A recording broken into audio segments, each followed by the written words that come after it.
हर दूसरे दिन दंगे होते थे। हर शहर में एक बड़ा माफिया कब्जा कर चुका था। पैरेलल सरकार चलती थी, सड़क पे कोई चल नहीं पाता था। लेकिन आज उत्तर प्रदेश में आपने देखा होगा, माफिया सब गायब।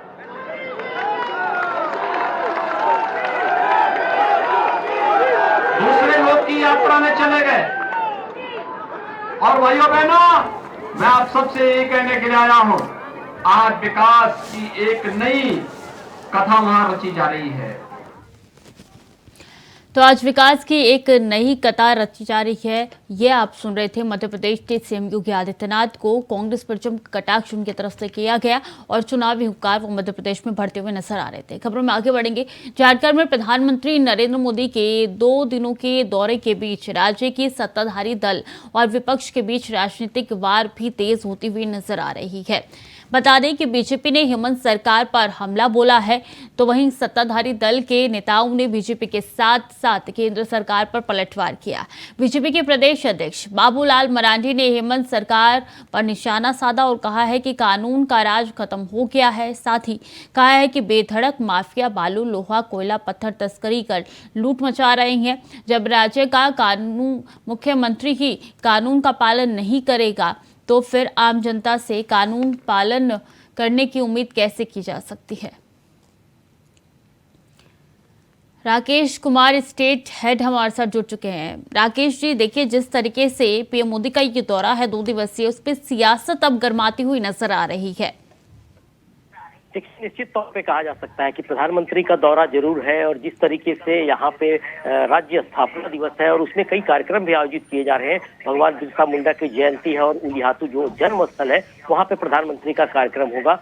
2 दिन प्रधानमंत्री रांची में रहेंगे और इसके साथ साथ उनके कई कार्यक्रम भी निर्धारित है।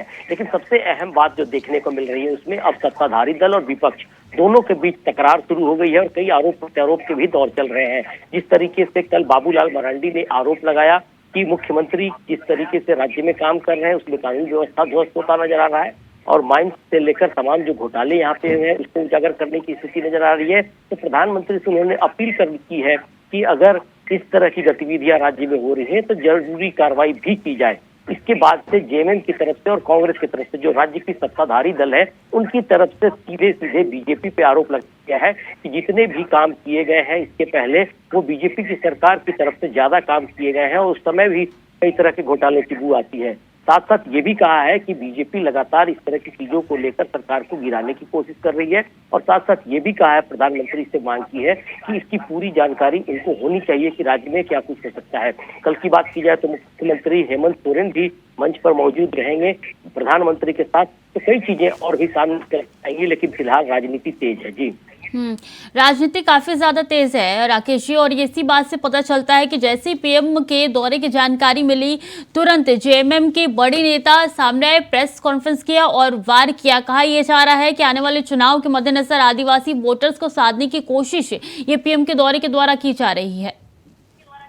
देखिए, जाहिर सी बात है राज्य में आदिवासी इलाका काफी ज्यादा है। कई ऐसी सीटें महत्वपूर्ण है जहां पे बीजेपी का भी पहले से बोलबाला रहा है और इस बार की बात की जाए तो कहीं ना कहीं जेएमएम के भी गढ़ बताए जा रहे हैं वहां पे। तो कुल मिलाकर सबसे बड़ी बात यही कही जा रही है कि आदिवासी वोटरों को किस तरीके से अपने साथ लुभाने की कोशिश की जाए और इसको लेकर लगातार तैयारी की जा रही है। आपने देखा होगा कि राज्य में परिस्थितियां किस तरीके से बदली थी और उसके बाद से बाबूलाल मरांडी को प्रदेश की जिम्मेदारी दी गई है जो आदिवासी नेता है। और इसके बाद से कल की बात की जाए तो राज्य स्थापना दिवस पर प्रधानमंत्री का दौरा, और वो भी ऐसे जगह पे जहां आदिवासियों को लेकर बड़ी चर्चा होती है। भगवान बिरसा मुंडा के जन्मस्थली के स्थान पे जाकर प्रधानमंत्री तमाम चीजों को करेंगे। तो ऐसे में निश्चित तौर पे कहा जा सकता है कि आदिवासी वोटरों को लुभाने की भी कोशिश की जाएगी और हो सकता है कि केंद्र सरकार की तरफ से कुछ योजनाओं को लाने की जो तैयारी है उसमें आदिवासियों के हित की भी बात की जाएगी।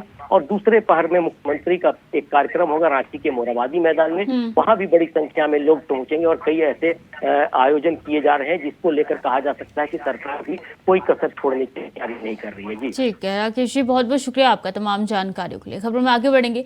धनबाद के केंदुआ बाजार में एक दुकान में भीषण आग लग गई। हादसे में दुकान के ऊपर स्थिति मकान में रह रहे एक 4 साल के मासूम समेत 2 महिलाओं की जलकर मौत हो गई है। वहीं आग को बुझाने की कोशिश में करीब 20 लोग झुलस गए हैं जिनको अस्पताल में भर्ती कराया गया है जहां उनका इलाज चल रहा है।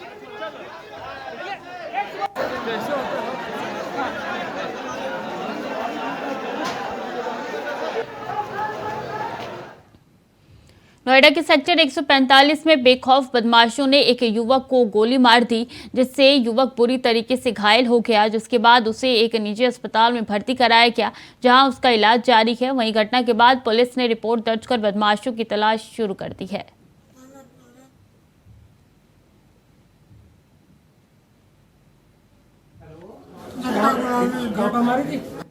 क्या नाम है? सोमवार देर रात मिर्जापुर में राम जानकी मंदिर के पास स्थित दुकान में आग लग गई, जिससे दुकान में रखा लाखों का सामान जलकर खाक हो गया। वहीं आग लगने पर स्थानीय लोगों ने कड़ी मशक्कत के साथ आग पर काबू पाया, लेकिन तब तक आग के कारण दुकान में रखा सारा सामान जलकर खाक हो चुका था। फिलहाल आग लगने की घटना के कारणों का अभी तक पता नहीं चल पाया है। वहीं पुलिस ने मामले में रिपोर्ट दर्ज कर आगे की जाँच शुरू कर दी है।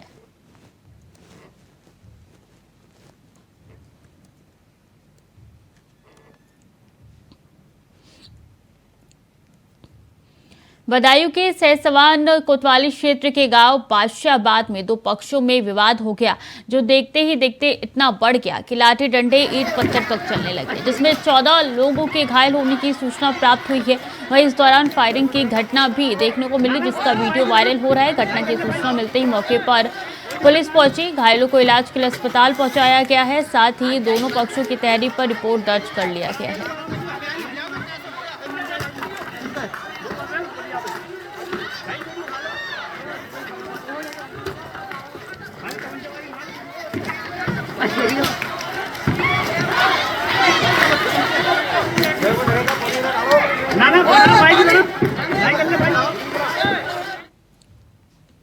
और नोएडा में दिवाली की रात कार से बुजुर्ग समेत 3 लोगों को रौंदने के मामले में पुलिस ने कार्रवाई करते हुए आरोपी समेत उसके 2 साथियों को गिरफ्तार कर लिया है।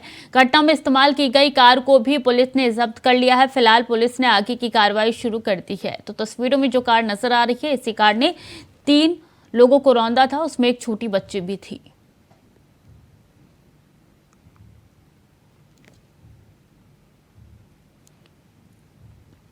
बिजनौर में ट्रेन की चपेट में आकर एक युवती की दर्दनाक मौत हो गई। बता दें कि छात्रा एम्बुलेंस के इंतजार में तड़पती रही। सूचना के आधे घंटे बाद मौके पर पहुंची एम्बुलेंस, तभी सीएचसी पहुंचने पर डॉक्टर ने छात्रों को मृत घोषित कर दिया। मामला बिजनौर के धामपुर रेलवे स्टेशन का बताया जा रहा है। तो ये तस्वीरें दिखा रहे हैं किस तरीके से ट्रेन की चपेट में युवती आ गई है और तड़पती रही, लेकिन आधे घंटे बाद एम्बुलेंस आई। युवती को जब सीएचसी ले जाया गया तब डॉक्टर ने उसे मृत घोषित कर दिया है। बिजनौर से ये मामला निकल के सामने आया है और एम्बुलेंस 30 मिनट की देरी से है, जिस कारण छात्रा ने अपना दम तोड़ दिया और बता दें कि डॉक्टर ने मृत घोषित कर दिया।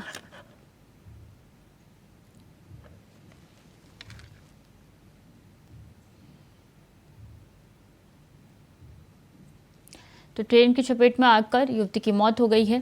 बता दें आधे घंटे तक एम्बुलेंस नहीं पहुंची, जिसके बाद से डॉक्टर ने मृत घोषित कर दिया।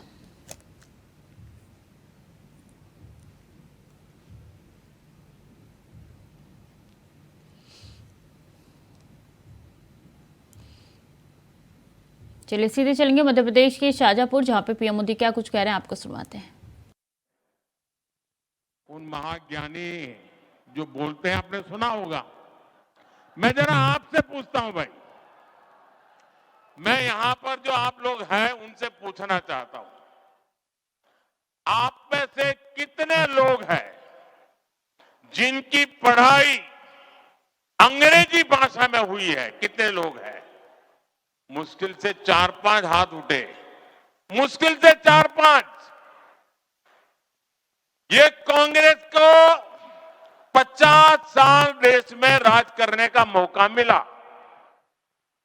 और पंचायत से पार्लियामेंट तक उन्हीं का राज चलता था। और यहां पर अंग्रेजी जानने वाले, अंग्रेजी में पढ़ाई करने वाले 5 लोग मुझे नजर आ रहे हैं।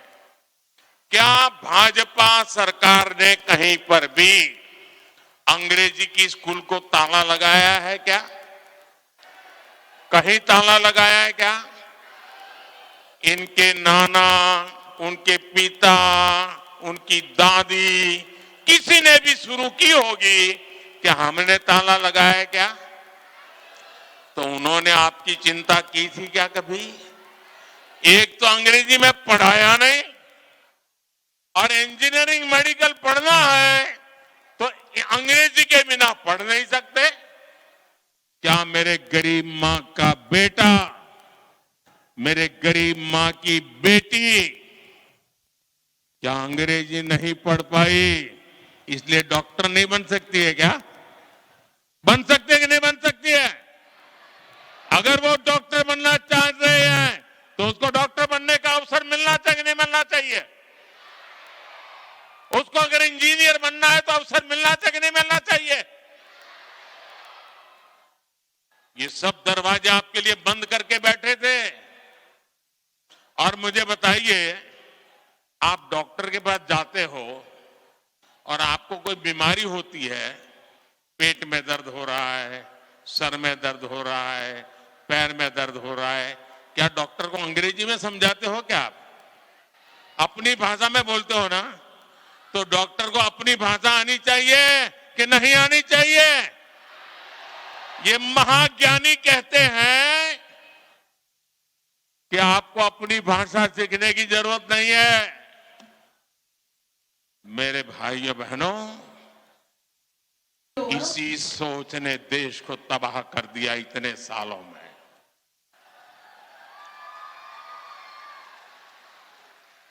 और इसलिए मैंने तय किया है, गरीब से गरीब बच्चा भी, गांव का बच्चा भी,